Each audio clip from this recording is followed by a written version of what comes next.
하는 분들이 왜 여기에 대해서는 이렇게 직무유기를 하고 있을까 그런 문제가 들고 따끔하게 이 여성 팬티에 달려있는 정체불명, 의미불명의 리본에 대해서 생각을 하게 됩니다. 도대체 이 아이는 왜 있는가?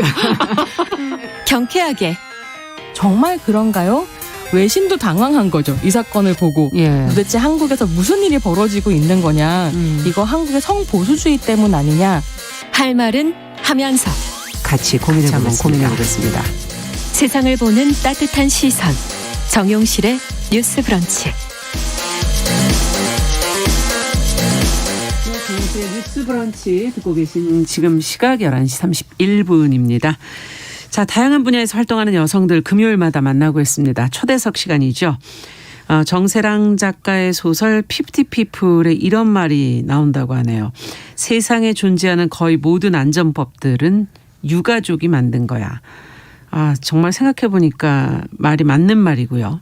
가족을 잃은 사람들의 슬픔에만 머물지 않고 더는 같은 이런 아픔이 좀 반복되지 않도록 법과 제도 개선에 앞장서는 모습들 저희가 꾸준히 봐왔는데요. 자, 그래서 오늘 초대석에서는 사람들이 더 안전하고 그런 세상에서 일하기를 바라는 마음으로 아들의 이름을 걸고 활동하는 김영균 재단의 김미숙 대표 자리해 주셨습니다. 어서 오십시오. 네, 안녕하세요. 네. 야, 이게 정세랑 작가 소설의 그 말이 참 너무 와닿으시죠? 모든 이런 안전에 관한 법들이 유가족이 만들고 있다. 네, 정말 다른 나라도 그렇고 우리나라도 그런 것 같아요. 네. 얼마 전이 3주기 아니었습니까? 네. 굉장히 바쁘셨을 것으로 생각이 되는데 어떤 마음으로 어떻게 보내셨나요? 이 법이 만들어졌다 하지만 아직도 많이 죽고 있어서 되게 마음이 착잡한 심정이고 3주기가 다가오니까 주기 때마다 저희는 더 힘들 상태잖아요. 그렇죠. 개인적으로는 또 3주기에 또 행사도 하셔야 되고 네. 예, 일이 많으셨을 거로 생각이 들고요. 김용균 씨가 숨지게 한 그 혐의로 기소된 이 원청인 한국서부발전 또 하청인 한국발전기술에 대한 결심 공판이 지난 21일에 이제 열렸던 것으로 저희가 보도를 봤는데 관계자들의 증언들이 이제 보도에 많이 이제 자세하게들 나오더라고요. 단독 근무였던 것이 맞다. 그리고 작업 환경이 안전했다. 뭐 이런 증언들이 나오고 있었고 검찰은 또 이들 대부분에게 징역 한 2년 정도를 지금 구형해 놓은 것으로 보도가 나왔거든요.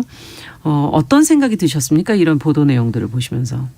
거기서 이제 검찰이 저희 검사가 저희 측 검사가 그 사측한테 물어봤었어요. 네. 그 사고가 났을 때 혼자 일하면 누가 구해줄 사람 없지 않냐 그랬더니 없다. 그래도 혼자 일하는 게 맞다. 이렇게 얘기를 했고 네. 현장의 컨베이어 벨트 안전성이 공항의 컨베이어 벨트처럼 안전한데 왜 죽었는지 모르겠다. 현장은 안전했다. 왜 죽었는지 모르겠다. 이렇게 얘기하고 예. 또 하나는 현장 안에는 CC카메라도 사고를 목격한 증인도 없고 예. 물증도 없어서 자기네들도 죽음의 이유가 궁금하다 이렇게 얘기를 하더라고요. 사실 그 현장을 누가 만들었습니까? 사측이 만들었지 않았습니까? 네. 그럼에도 용균이가 잘못했다라고 계속 주장하고 있는 것입니다.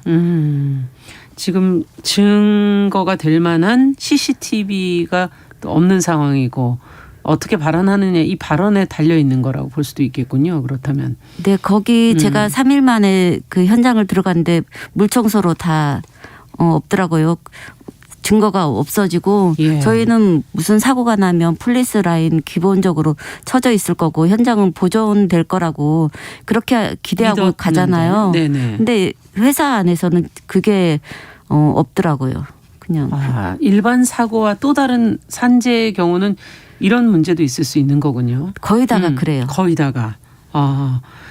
자, 지금 원청과 하청사가 제대로 된 책임을 지기를 이제 바라고 계실 텐데 지금 어떤 방식으로 책임을 져야 된다고 보시는지 이 문제를 어머니 입장에서 또 대표 입장에서 어떻게 보고 계신지 좀 궁금한데요. 자식을 처참하게 그렇게 잃다 보니까 그러니까 아무리 크게 처벌을 받아도 저희 마음이 안 차요. 그런다고 자식이 돌아오지도 않고. 네. 그렇지만 이제 저희가 바라는 것은 저희 자식은 어차피 돌아올 수 없고 그렇지만 이제 현장에 안전하게 강화돼 갖고 사람은 누구나 실수는 할 수 있는 거잖아요. 네. 실수하더라도 안전하게 만들면 다치지 않잖아요. 네. 그렇게 만드는 게 회사가 할 일이고 또 나라가 할 일이라고 생각하는데 네. 이게 여태까지는 다 그냥 원청하고 하청이 나눠져 있다 보니까 자기네들 직원 아니라고 그냥 관심도 없고 현장에 한 번도 가보지도 않아요. 그러니까 사고가 나든 말든 상관이 없다는 거죠.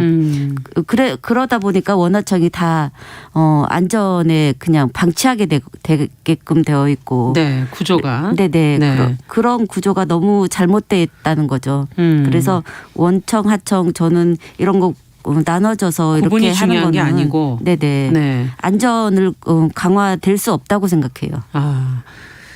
지금 이제 어차피 김용균 씨의 죽음을 통해서 다른 분들이나마 그래도 안전하게 일할 수 있었으면 좋겠다라는 지금 마음이시고 그 문제가 해결될 때까지 지금 이제 계속 이제 활동을 하시겠다는 그런 말씀이신데 회사가 할 일에 대해서 지금 이제 얘기를 해 주셨어요. 아직 이게 재판이 끝난 게 아니지 않습니까? 하고 있는 중이잖아요. 네. 네. 지금 책임자들에 대한 재판 결과가 나온 상태는 아니고 특조위 활동에 대해서도 또 아쉬움이 있다 그러시는데.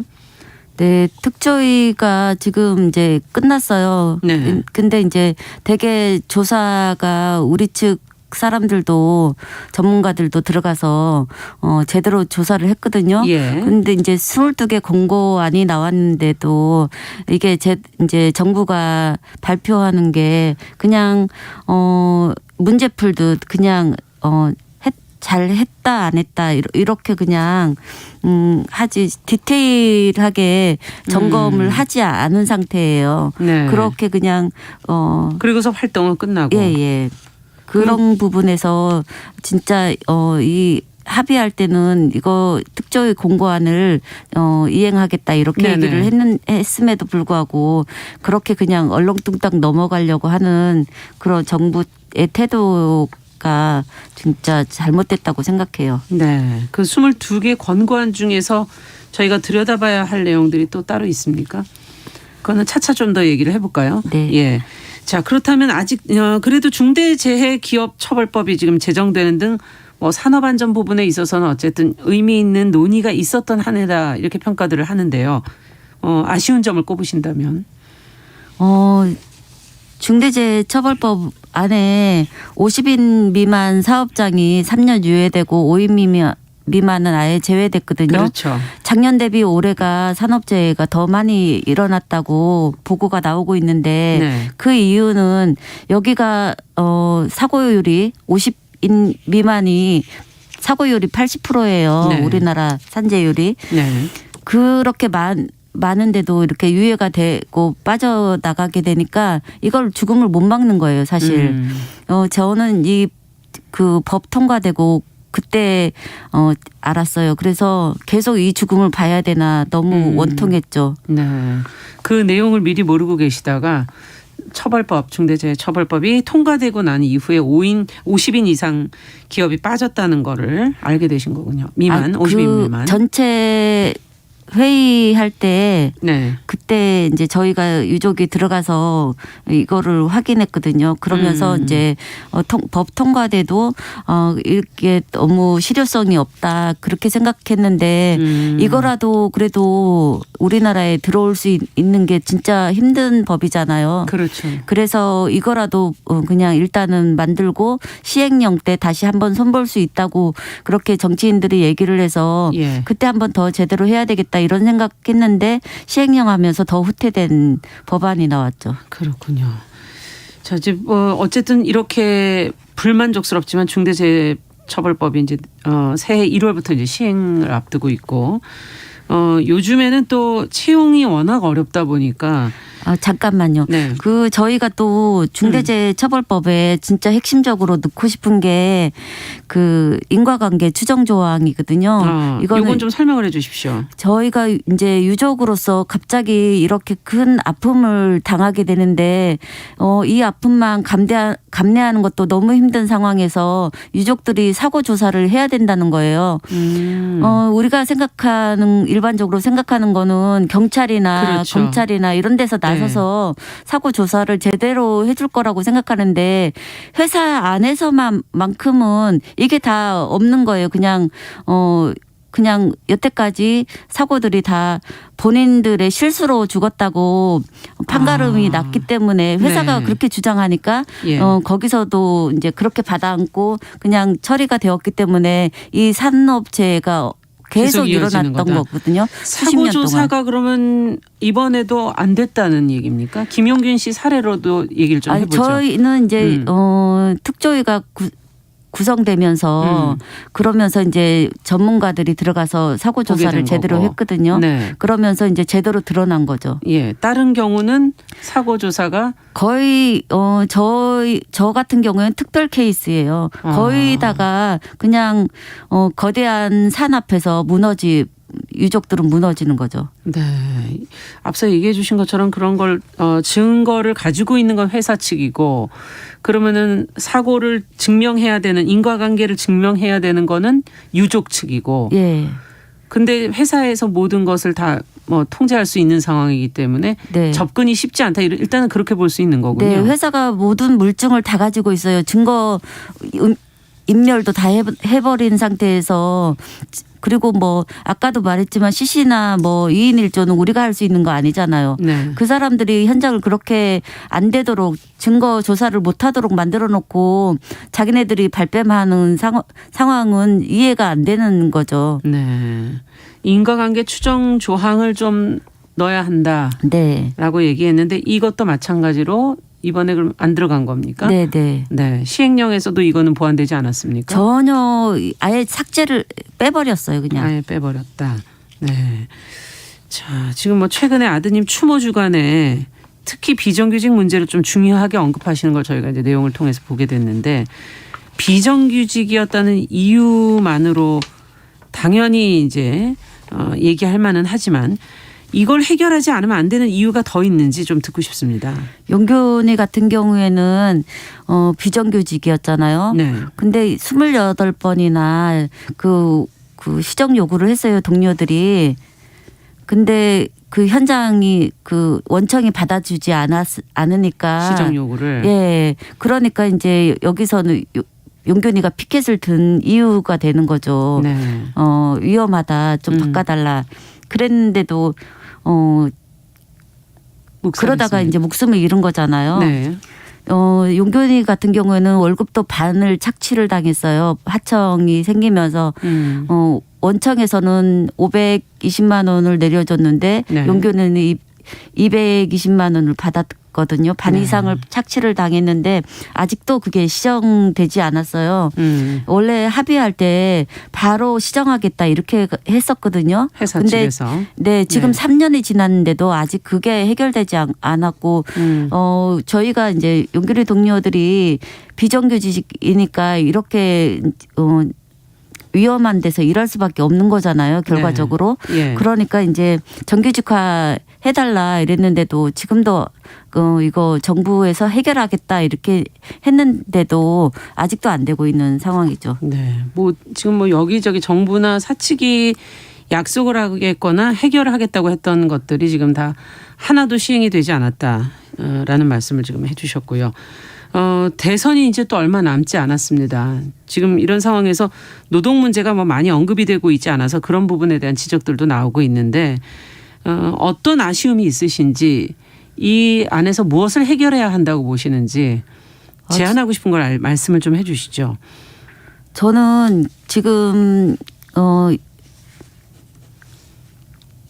그 대선 후보들이 지금 그 중에 한 분이 윤석열 그분의 중대재해법 없애겠다 자기가 네. 올라가면 그리고 그 원래 지금 52시간제잖아요. 노동 시간이. 네. 근데 120시간으로 올리겠다. 이렇게 해갖고 지금 안 그래도 불법으로 이렇게 엄청 노동 착취를 당하고 있거든요. 시간상 그런 노동 네. 강도나 이런 것 노동 때문에 강도도, 예. 네, 과로사가 지금 심한 상태인데 이렇게 해갖고 일 많을 때 많이 시키고 일 없을 때 안 시키겠다. 이거는 그 근로자로서 노동자로서 생활을 기본적으로 해야 되는데 어떤 달은 쪽 월급 좀 받았다가 네. 어떤 달은 아예 없으면 이건 생활이 안 되는 거잖아요. 이건 네. 말이 안 된다고 생각해요. 네.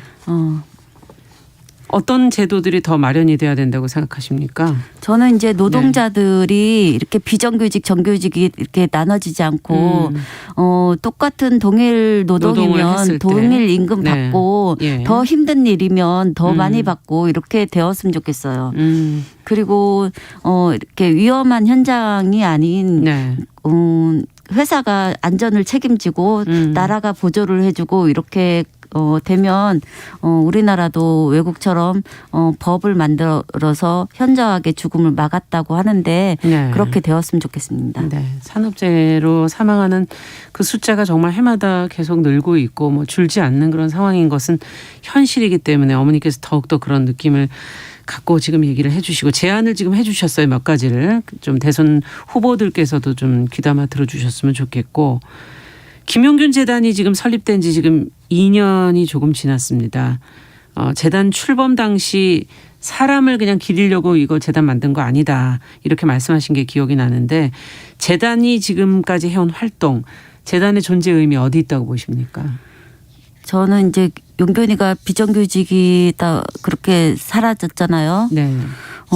저는 비정규직은 되게 그 해고 우려 때문에 되게 몸을 사릴 수밖에 없는 상황이고 할 말이 있어도 못 하잖아요. 네. 그래서 비정규직들의 현재는 쉽게 쓰다 버려지는 상태라 되게 그렇게 노동자를 착취하고 그런 상황이 안 되길 바라는 마음이 네. 크고요. 그래도 위험에도 아무도 책임지지 않은 그런 그 원화적 나누어지는 게 없었으면 좋겠고 네. 또 저희가 계속 처음부터 해왔던 일들인데 유족 또 다른 유족이 이렇게 나왔을 때 예. 재단이 또 쫓아가서 손잡아주는 역할 하고 있습니다. 네. 그리고 또 다시는이라는 또 산재 유족 피해자 모임도 계속하면서 활동을 같이 하고 있습니다. 네. 산재 유족들의 모임도 있는가 보죠? 네. 네. 다시는이라는. 예. 네. 다시는 이런 산재 일이 좀 없었으면 좋겠다. 없었으면 이런 마음에서 다시는이라고 했어요. 네. 지금 이제 몇 가지 계속 지금 반복해서 얘기해 주시는 것들이 있어요. 이제 위험한 일과 힘든 일에 대해서 그만큼의 대우를 해야 되는 것이 당연한 것 아니냐라는 지적과 더불어서 그 위험에 대한 책임을 나누고 분리하지 않고 좀 책임지려고 하는 자세가 중요한 거 아니냐라는 것을 지금 계속 얘기를 해 주시는데 자, 재단 대표로 활동하시면서 앞서도 다시는과도 이제 같이 활동하시고 많은 분들과 만나 연대해 오셨는데 올해는 어떠셨습니까? 올해도 많은 분들을 만나셨죠? 네. 어떤 분들을 만나셨고 가장 기억에 남는 분은 어떤 분인지. 그 평택항 이선호군 거기 산재 당했는데 네. 너무 가슴 아프죠. 네. 저는 달려갈 때마다 너무 힘든 상황인데 가보면 용균이가 그냥 바로 그냥 비춰져요. 그러니까 모습이 떠오르시고. 네. 그 아픔이 제가 당하고 있는 아픔하고 같기 때문에 가면은 되게 힘주고 싶어서 가잖아요. 근데 제가 가면 또 저도 힘 받고 와요. 그래서 그분들 힘내라고 밥 꼭 챙겨 드시라고 이렇게 얘기하면서 그분들의 힘내는 모습에 저도 힘받고 오고. 네. 그래서 뛰어가시는 거군요. 네. 자, 지금 뭐 조하나님께서 유튜브로 우리 사회가 모두 책임져야 될 문제인 것 같은데 앞으로 좀 많이 좋아질 거라는 기대도 해본다 이렇게 얘기하시면서 자식 잃은 부모 마음 생각하면 너무 안타깝다. 이렇게 적어주셨습니다. 지금 많은 분들이 글을 지금 올려주고 계시는데요. 5977번님께서는 상해 피해는 원청 직원들처럼 동등하게 보상해야 되는 거 아니냐 이렇게 의견을 주셨고요. 김두철님께서는 노동자의 삶을 떨어뜨리고 앗아가는 기업 구조를 좀 바꿔야 되지 않겠나.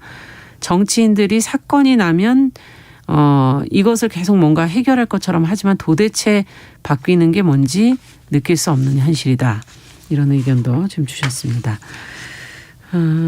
사실 이렇게 자식을 잃은 그 슬픔만으로도 너무 힘들어서 일어나서 또 뭔가를 할 수 있을까 이런 생각이 들기도 하는데 저는 개인적으로 그래도 더 많은 사람들을 위해서 더 많은 의제를 다루는 일로 어떻게 그래도 이렇게 일어서게 되셨는지 개인적으로 좀 여쭤보고 싶어요. 어떻게 힘을 내고 계십니까? 저는 이제 이런 일 겪으면서 왜 그동안 이렇게 수많은 사람들이 목숨을 잃었는데 그 유족들은 나서지 않았을까 이런 원망이 컸어요. 네. 그 사람들이 나섰더라면 내 자식 안 잃었을 텐데 그렇게 원망을 하다 보니까 나는 그러지 말아야 되겠다. 나만큼은 최대한 노력해 봐야 되겠다. 되든 안 되든 덤벼봐야 되겠다. 이런 마음이 처음에 들었고 일단 처음에 용균이 잘못으로 용균이가 그 피켓을 들었잖아요. 예. 그 피켓이 용균이의 죽음의 핵심이라고 저는 생각해요. 네. 그래서 그 피켓을 들었던 이유 내가 그 이유를 찾아서 재단으로서 그 역할을 해내야 되겠다 이런 마음이 크고요. 네. 그러네요. 유족들이 먼저 해줬다면 나한테 이런 일이 없었을 텐데 하는 어떤 작은 원망이 또 일으키는 힘이 되기도 하고 아드님이 앞서 얘기해 주신 26번의 어떤 시정 요구의 피켓을 들었던 그 시정하려는 그 내용이 무엇이었을까. 그거를 내가 꼭 이루겠다 하는 그 마음이 또 하나의 이유인 것 같습니다. 아드님 김용균 씨가 세상을 떠나기 전까지는 개인적으로 어떻게 지내셨었나요? 그냥 다른 사람들처럼 회사 다니면서 그냥 집, 가정, 내 가정만 안전하게 잘 살면 된다 이렇게 생각했었어요. 정치는 정치인들이 할 것이고 각 가정마다 나쁜 짓 안 하고 잘 살면 나라는 제대로 굴러가지 않나 이렇게 생각을 했었는데 네. 그래서 맨날 회사 집 이렇게 그냥 일을 그렇게 생활을 했었는데 이제는 이제 이런 큰 일을 겪다 보니까 이제 그 일은 그만두고 이제는 많은 사람들 살리기 위해서 행동을 해야 되겠다 이런 마음으로 재단 설립했거든요. 예. 그러면서 이제 활동들을 많이 하고 있고 일단 연대 활동도 하고 있고 그리고 또 유족들하고 같이 어두운 현장 찾아가는 그런 일을 하고 있고 손잡아주고 그리고 또 그 용균이의 화두는 위험의 외주잖아요. 네. 외주화 그거를 없애기 위해서 노력하고 있습니다. 네. 어머니는 아마 힘드신 그 순간순간들을 이렇게 나와서 계시지 않으면은 견디기 또 힘들어서. 사실 이렇게 큰 일을 당하고 해결되면 이제 돌아가시는 분들이 모두 하는 얘기가 그때부터 너무 감당하기 힘들 정도로 힘들다 이렇게 말씀을 하셔갖고 저도 사실 이런 활동을 안 하면 제가 너무 견디기 힘들 것 같아갖고 그게 겁나요 사실. 그래서 더 많이 쫓아다니고 이렇게 활동을 하다 보면 순간순간 잊을 수가 있거든요. 그래서 이렇게 더 열심히 쫓아다니는 거 아닌가 그런 생각합니다. 네. 일상이 너무 많이 바뀌셨으리라 그런 생각도 드네요. 네. 네. 자, 안타까운 사고 사망이 아니었다면 김용균이라는 이름을 저렇게까지 많은 사람이 알게 됐을까 하는 생각도 들기도 하고 이제는 좀 이 산업안전의 문제의 어떤 상징 같은 이름이 되고 말았는데 재단 대표가 되신 어머니께서도 마찬가지일 것 같고 그런 대표성이 주는 어떤 무게라고 그럴까요? 힘들게 느껴지실 때는 없는지 현실에서 막상 얼마나 바뀌는가라고 생각해 본다 무력감을 느끼시진 않는지 그런 것도 여쭤보고 싶네요. 되게 진짜 바뀌는 게 쉽지가 않아요. 그렇지만 이제 사람들의 인식이 좀 변화가 왔다라고 저는 보고 있고, 적어도 안전은 개개인이 잘못해서가 아니고 회사하고 나라가 책임져 줘야 된다, 이런 인식이 크게 변화가 오게 만든 거 네. 아닌가. 그 중대재해법 그거 만들면서 그게 제일 큰 효과를 나타났다고 생각하고, 네. 그리고 이제 사람들의 인식이 변화가 되게 큰 것 같아요. 그게 사실은 또 중요하기도 가장 중요한 예, 예. 부분이겠죠. 그래서 그 흐름을 만들었고, 네. 앞으로 더 이런 흐름을 더 크게 일으켜서 안전이 우리한테 당연한 권리다라는 것을 사람들이 개개인이 다 인식하고, 한 사람 한 사람이 그 회사에서 일하면서 적어도 내가 회사에서 일하면서 존중을 받고 있나? 이런 생각을 했으면 좋겠어요. 존중받지 네. 않은, 부당하게 이렇게 당한다 그러면 그거를 말할 수 있었으면 좋겠고, 네. 그래야만 바꿀 수 있다고 생각하기 때문에 네, 그런 게 진짜 하기 어렵다고 생각해요. 지금 네. 비정규직들이 특히나. 그렇지만 아무도 나서지 않으면 이거는 누구도 바꿔주지 않아요. 자기의 네. 현실을. 예. 그리고 혼자서 절대 하지 말고 같이 해야 같이 한다. 하면 그 뭉치는 만큼 힘이 되거든요. 네. 자, 오늘 김용균 재단의 김미숙 대표와 함께 노동 현장의 산업재해에 관한 문제 저희가 같이 한번 짚어봤습니다. 앞으로도 또 열심히 활동해 주시고 건강하시길 무엇보다 바랍니다.